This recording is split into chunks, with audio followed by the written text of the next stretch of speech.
Hi guys, I'm Gina and I make videos about organization and intentional living. And today I'm going to give you my top 3 tips on how to get started as a virtual assistant.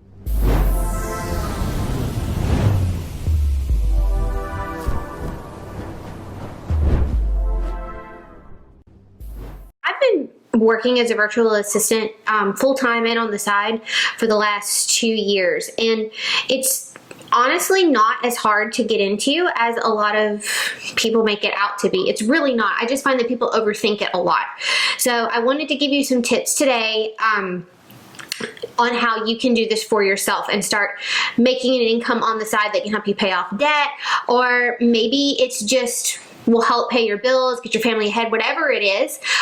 You can consistently make money as a virtual assistant. And what a virtual assistant is this is a virtual administrative assistant. So that means you are doing administrative tasks for a small business from home.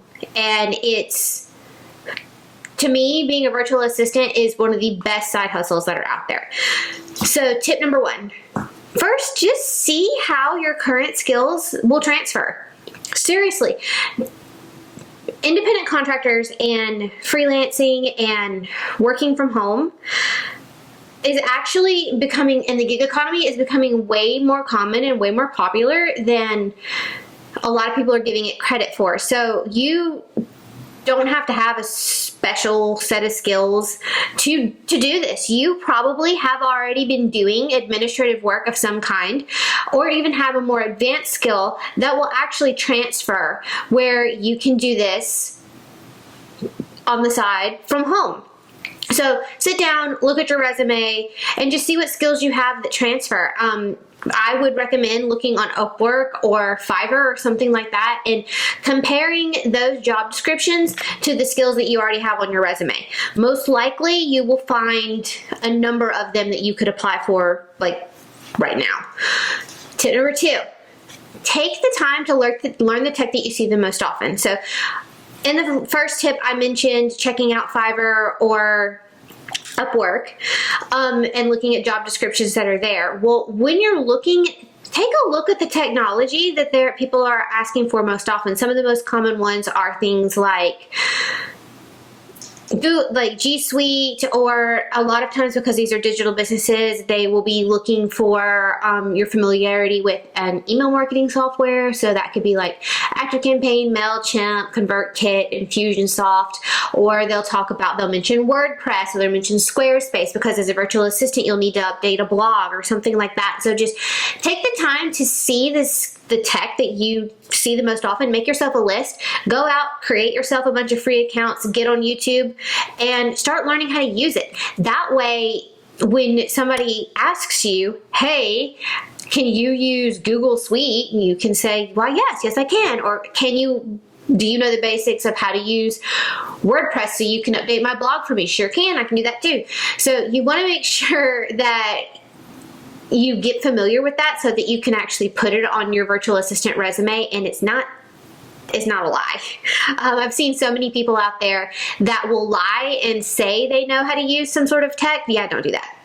Don't do that. If you don't know how to use it, take the time to learn it, get familiar with it, because as long as you know the basics, you can be a virtual assistant using that technology. Tip number 3. Now this is one that I'm going to do my best to not rant on. So pitch to a potential client like you would a 9-to-5. People are coming and looking for a professional, and that means that when you send your pitch letter to a potential client on, say, Upwork or or even FreeUp, if you end up on FreeUp or Fiverr, those are some really great platforms. Pitch like you would a cover letter. So your pitch letter should be essentially a cover letter, but you're also touching on all of the key points. Like don't write a thesis or an essay, like it should be about 1 page, but make sure you cover all the key points that they mention in their job listing.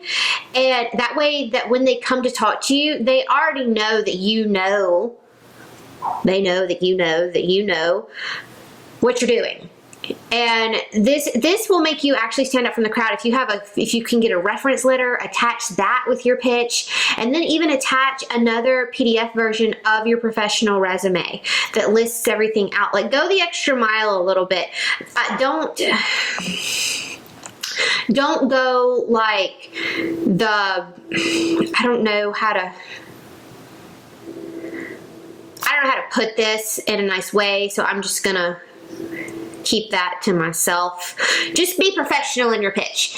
And bonus tip I guess this is a bonus tip. So tip number 4, bonus. Just start. Don't wait and sit and be like, well, I have to learn this and I have to learn that. You can learn on the fly, especially if you're already familiar with a lot of things. Start small. So just start. So if really the only skill, and I don't want to say it this way because I don't want it to come off like you're not skilled, but let's just say you're growing your virtual assistant skills, you're growing your skills in the online space, whatever it may be. So you're learning more about digital marketing or digital business or the digital space, whatever. You can apply for a general VA where they're just looking for calendar management, email inbox management, and keeping them accountable. Like, you can apply for those virtual assistant business listings that are there today. So don't wait until you have XYZ things. Get out there, get started, start putting your name out there, and just start, because you're gonna hear no more than you're gonna hear yes. So you might as well go ahead, start getting those no's so you can get closer to your yes. So don't let perfection hold you back. Done is better than perfect. The more pitch letters you write, the better they'll get, and the more you'll learn. And then while you're pitching and basically flooding the market with your resume, you can be learning all of these other skills or other pieces of technology that may make you more marketable in the background while you're pitching. So then you can pitch to even better ones. But don't let perfectionism hold you back. So those are my tips. I hope that is helpful. Let me know in the comments below if you are a virtual assistant, or you've been looking into becoming a virtual assistant, or just looking into becoming an independent contractor online. What are some things that you have done that have helped you either get started or grow? Are you full-time? Are you side hustling?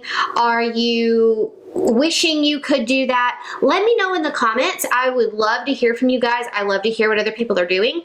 And I will see you guys all in the next one. In the next video, I'm going to be, yes, and I'm looking at my notes because I have them in front of me because I'm pregnant, so I can't think of anything if it's not listed in front of me. But in the next video, I'm going to be giving you some time blocking hacks that will make your life so much easier. And I'll see you guys in the next one. Bye, guys.